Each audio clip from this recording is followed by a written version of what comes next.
안녕하세요. 춘천 한마음교회 정정아입니다. 저는 사람과의 관계가 어려운 사람이었어요. 대인 기피증으로 일상생활이 힘들었고 사람을 피해 혼자 있는 것이 가장 편했던 제가 부활하신 예수님을 만나 누구와도 소통이 자유로워지고 혼자가 아닌 함께하는 기쁨을 알고 누리게 된 저의 이야기를 나누려고 합니다. 제가 어렸을 때 엄청 울보고 떼쟁이였다고 해요. 보통 아이들이 다 그렇지 않나 하시는데 저는 좀 심한 편이었다고 합니다.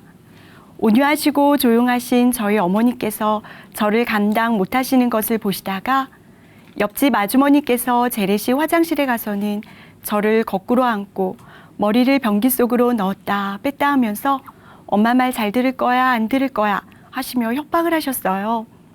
저는 변기 속이 다 보이는데 너무 무섭고 끔찍했어요. 이런 일이 한 번이 아니라 여러 번 반복되었습니다. 이 일이 대인 기피증에 영향을 주기 시작했던 것 같아요. 주일학교 다닐 때의 기억입니다. 예배 중 우리들의 자세가 흐트러지거나 기도하는 모습이 바르지 않다거나 바르지 않는 행동을 할 때면 주일학교 선생님들은 항상 하나님께서 다 보고 계셔. 그렇게 하면 하나님께 벌 받아 지옥 가 라고 하시며 저희들을 책망하셨어요. 그로 인해 하나님은 벌 주시고 책망하시는 무섭고 두려운 하나님으로 마음에 그려졌습니다. 초등학교 1학년 때 어머니께서 돌아가셨어요. 엄마 앞에서 제잘거리며 얘기하는 걸 좋아했던 저는 대화할 상대가 없었어요. 아버지는 연세가 50이 다 되어 저를 낳으셔서 큰언니와 저는 24년이라는 나이 차이가 났거든요. 그래서 그런지 친구를 사귀는 것도 힘들었어요. 남들은 친구를 사귀는 것이 재밌다고 하는데 저는 어려서부터 어떻게 다가가야 하는지, 그 다음은 어떤 대화로 이어나가야 하는지를 혼자 머릿속에서 헤아리고 복잡했어요. 내가 이런 행동을 하면 상대방은 어떻게 생각할까? 상대방의 표정이 조금 불편해 보이기만 해도 내가 뭘 잘못했는지, 저 사람이 나 때문에 기분이 나쁘거나 불편한 건 아닌지 끊임없이 친구의 눈치를 살폈어요. 그러니 친구들 속에 있어도 늘 긴장하고 피곤했습니다. 엄청난 육체적 노동을 한 것처럼 힘들었어요. 그래서 관계가 힘들어지고 그 무리에서 벗어나 혼자 있게 되었지요. 혼자 있는 것이 가장 편했어요. 일상생활 중 제가 가장 싫어하는 곳이 사람이 많은 은행 또는 마트였어요.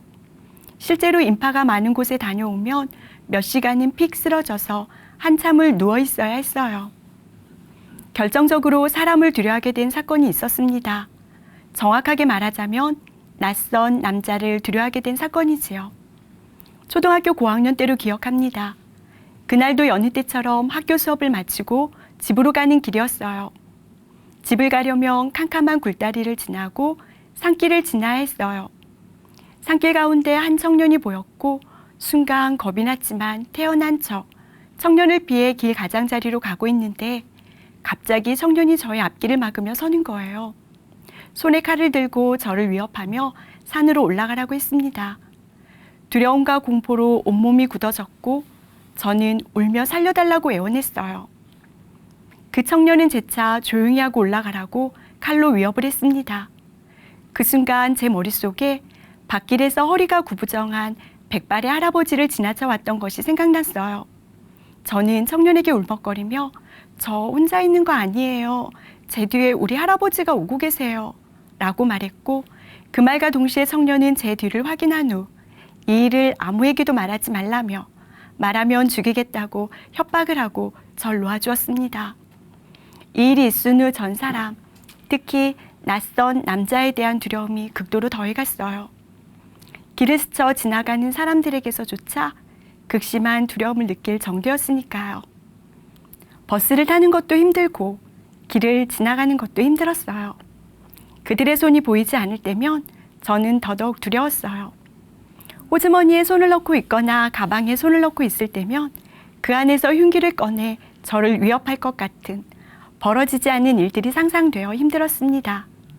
이러한 이유로 집, 학교, 교회, 이 범주의 틀을 벗어나지 못했어요. 늘 외롭고 우울했고 두려웠어요. 생각이 복잡하여 잠도 잘 못 잤어요. 한 번은 이사를 갔는데 처음 보는 동네 오빠가 너 누구야? 이사 왔니? 라는 물음에 한마디 답변을 못하고 소리 없는 눈물만 계속 흘리니 상대방 오빠가 무척 당황스러워했어요. 이러한 일은 제게 있어 특별한 일이 아닌 일상이었습니다. 선생님께서 제 이름만 호명해도 잔뜩 긴장하고 불안해하며 때론 눈물을 흘리곤 했어요. 학기 초는 당황해하셨고 계속되는 저의 모습을 보신 선생님은 정아야, 커서 사회생활 어떻게 할 거니? 하시며 걱정 어린 말씀을 해주셨어요. 저의 학교 생활을 쭉 보셨던 교수님은 저에게 상담 치료를 받아보는 건 어떨지 진지하게 권면하셨어요. 저도 절실히 전문가의 도움을 받고 싶었어요. 그러나 저의 형편으로는 상담 치료를 받을 수 있는 상황이 못 되었어요.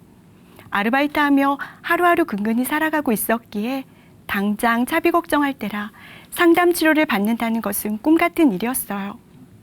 그랬던 제가 24살 이던해 신학생인 남편을 만나 결혼을 하게 되었습니다. 사랑하는 사람과 결혼을 했는데도 내 안에 사람에 대한 두려움과 외로움이 해결되지는 않았어요. 여전히 잠을 못 잤고 불면증으로 항상 기운이 없고 축 처져 있는 제게 가족들 중 게으르다고 말하는 사람이 있었는데요.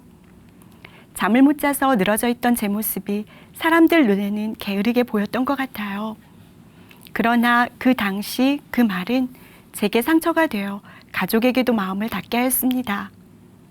25살에 첫 아이를 출산하고 산후 우울증으로 잠을 못 이루는 날이 많아서 수면제의 양을 늘려 먹다 보니 30알까지 먹게 되었고 집안에서는 난리가 났던 적도 있습니다.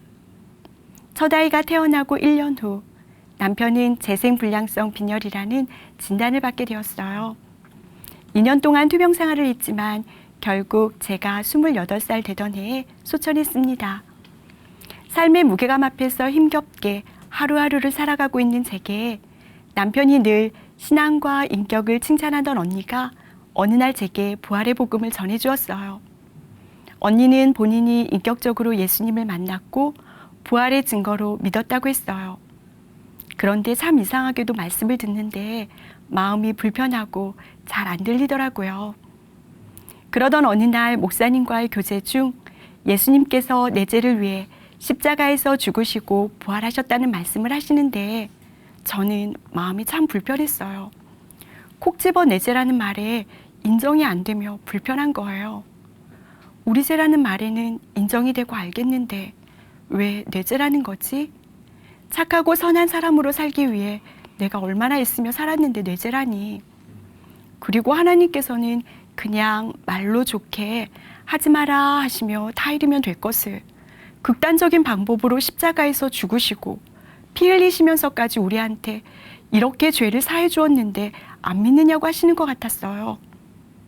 그런데 목사님께서 말씀을 하시던 도중 자매가 어떤 사람을 대신해서 죽었어요.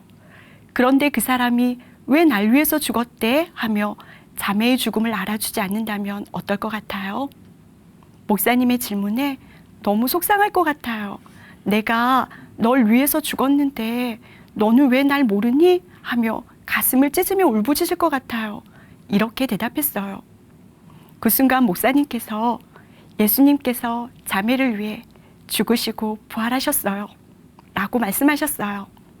그때 헉 하는 외마디 소리와 함께 그토록 인정할 수 없었고 이해가 안 가던 말씀, 내 죄를 위해 죽으셨다는 말씀이 깨달아지는 순간 마음이 쿵 하고 무너져 그대로 예수님 앞에 엎드려졌습니다. 곧이어 목사님께서는 제게 기도를 시키셨고 저는 온몸으로 하나님을 향한 두려움과 죄송한 마음에 오열하며 기도했습니다. 그 일이 있은 후 1분 1초도 떠나지 않던 우울하고 어두운 생각들이 기억이 안 나는 거예요. 정확히 말하면 기억이 간간히 나더라도 아무런 감정의 요동이 없는 거예요. 제 마음을 격동하던 기억들이 아무렇지 않은 거예요. 그게 뭐? 하는 쿨한 제 모습에 당황스러운 거예요. 정말 신기했어요. 그러던 어느 날 예배 중 한 지체분의 간증을 들었는데요. 그 자매님의 간증 내용은 목사님께서 칠판에 십자가 3개를 그리시고 이 중에 누가 하나님인가 물으셨을 때 가운데지 라고 생각했대요. 이어서 목사님께서는 이 셋을 섞으면 과연 누가 하나님이겠는가 물으시자 가운데인가 하며 갸우뚱했다는 거예요. 그런데 목사님께서 부활하신 분이 바로 하나님이시라고 하셨을 때 그제서야 예수님이 하나님이신 것이 확증되었다는 내용이었어요. 복음은 부활이다. 이렇게 간증을 하시는데 그때 저는 그렇게 많이 들었던 고린도전서 15장 17절의 말씀, 그리스도께서 다시 사신 것이 없으면 너희 믿음도 헛되고 너희가 여전히 죄 가운데 있을 것이요. 아, 예수님께서 다시 사신 것이 없었다면, 부활하지 않으셨다면 인간 예수를 하나님으로 고백할 수 없구나. 성경의 예언대로 죽으시고 성경의 예언대로 부활하신 예수님, 이분이 성경에 예언된 하나님이시구나를 알게 되었어요. 요나의 표적밖에 없다는 말씀이 실제가 되었어요. 그리고 저의 고질적인 견고한 생각들이 깨지면서 살아계신 하나님의 모든 말씀에 그대로 아멘이 되었습니다.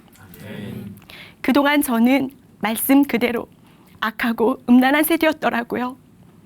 증거를 보고 믿으라 하시는데 여전히 보이는 세상과 저의 느낌과 감정을 붙들며 고집하던 악한 자였습니다.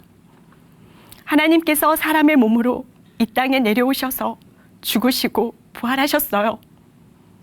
친히 십자가에서 세상 죄를 지고 가는 어린 양으로 제물이 되신 예수님은 하늘나라 참 성막에서 영원한 제사를 드리심으로 나의 죄가 흰눈같이 깨끗해졌다고 히브리서에 기록이 되어 있는 거예요. 하나님께서는 인류와 나를 보시기 이전에 어린 양의 피, 독생자 아들 예수님의 피를 보시는 거예요. 그때서야 알게 되었습니다. 하나님께서는 왜 내 생각처럼 하지 마라 이렇게 하지 않으시고 그렇게 극단적인 방법으로 아들 예수님을 참혹하게 십자가에서 죽이셔야만 했는지를 알게 되었어요.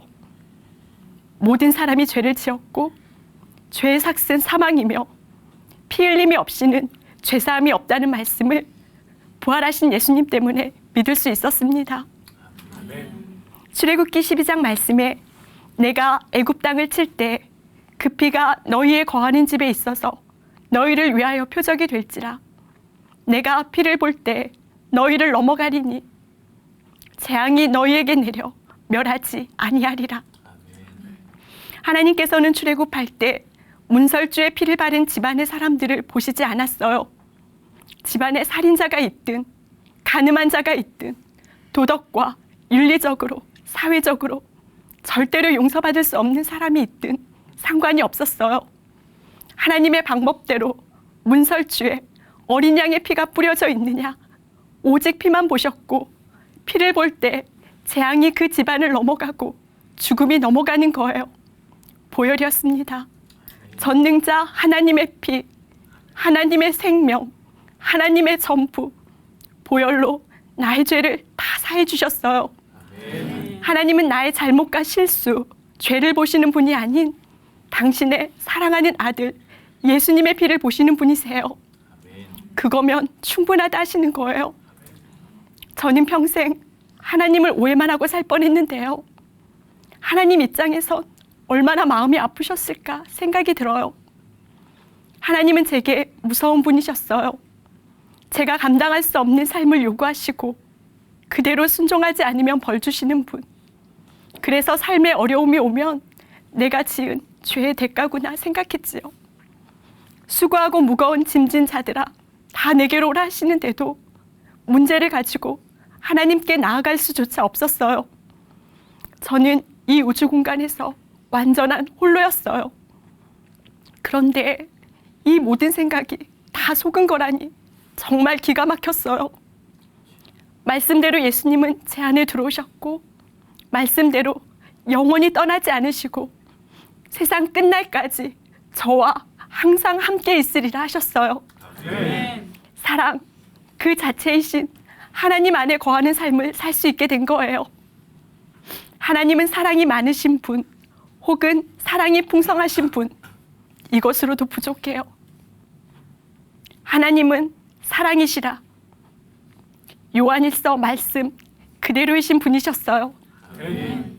아들까지도 내어주셔서 내가 치러야 할 죄값을 예수님이 대신 담당해 주셨고, 부활하셔서 믿을 만한 증거까지도 주신 분이세요. 그럼에도 불구하고 나를 보며 다 이루신 예수님을 믿지 않고 여전히 세상에 갇혀 하나님 앞에 나오지 못하는 저는 예수님을 아는 자였지 마음 중심에서 이분을 믿는 자가 아니었어요. 아버지의 애절한 마음이 깨달아지는 순간 하나님께서 보내신 독생자 아들 예수님을 믿지 않는 죄를 하나님께 회개했습니다. 그리고 예수님을 제 마음의 주인으로 모셨어요. 예수님의 말도 안 되는 사랑과 희생, 예수님의 보혈이 저를 온통 덮고 있음을 알게 되었을 때 저는 죄와 율법에서 벌떡 일어나게 되었습니다. 사람의 눈을 쳐다보며 대화도 할 수 없는 사람이었는데 복음의 능력은 저를 완전히 다른 사람으로 변화시켜 주었어요. 직장을 다니며 신뢰를 얻게 되었는데요. 교사 교육을 담당하는 일도 맡게 되었어요. 게다가 사람을 두려워하던 제가 사람들 앞에서 담대히 복음을 전할 수 있었어요. 신입교사 교육을 할 때마다 복음을 전했는데요.